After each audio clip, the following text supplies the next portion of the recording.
Ayes have it. One quiet voice to nil. The question is that the reports of the committees relevant to the environment sector be noted. Mr. Chairman. The Honourable David Parker. Thank you, Mr. Chairman.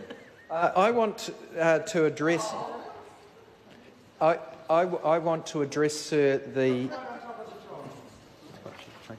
I want to address, sir, the issue of fresh water. Sir, the annual review for the Ministry for the Environment is before me.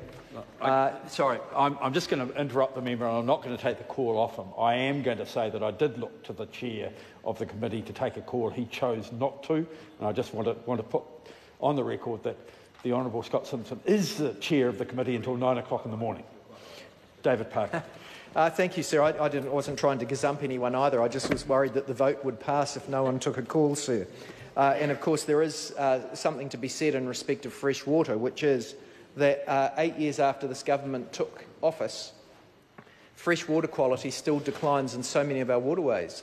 70% of monitored waterways have increasing nitrate levels. So we increasingly see pictures in the newspapers of rivers that are so polluted in summer, which is the time when people swim in our rivers, is in summer, that not only they're not safe enough to swim in, dogs die if they lap up water that contains some of the toxic algae. We've got the medical officer in health in South Canterbury telling mothers not to feed their babies bottled milk made out of the water that comes out of their tap, which is drawn from bores. So, sir, we've got some serious problems with water quality, and we discussed this with the Secretary for the Environment from the Ministry for the Environment. We also discussed a petition that has been we're considering around fresh water as well, which, sir, leads me to focus a little on the latest controversies in New Zealand, which have been the very belated moves by the government to have a standard somewhat higher than wadeability for some of our waterways. They got so panned with their ambition for waterways being set at the wadeable level that they thought that they would do something. So the wadeable standard effectively meant you could walk through a river, but you couldn't swim in it without having a serious risk of getting crook. The position in the Labour Party has for a long time been that we should have swimmability as our minimum standard for rivers, except where natural events render them unswimmable.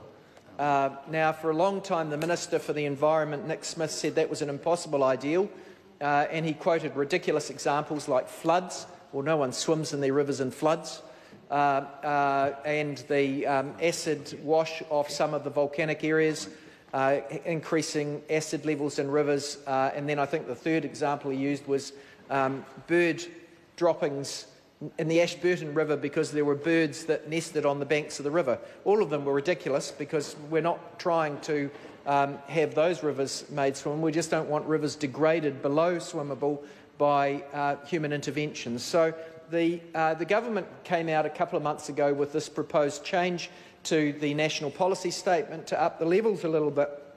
And they tried to pretend this was to a swimmable standard. Well, what were some of the problems with that? Well, I won't just use my own comments, sir. I'll use some of just about the only environmental NGO left on the Land and Water Forum, EDS, submitted recently.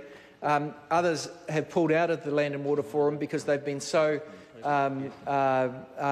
abused by the government through that process, namely Fish and Game and recently Forest and Bird. Also Federated Mountain Clubs, but this is what EDS, who are still in it, said.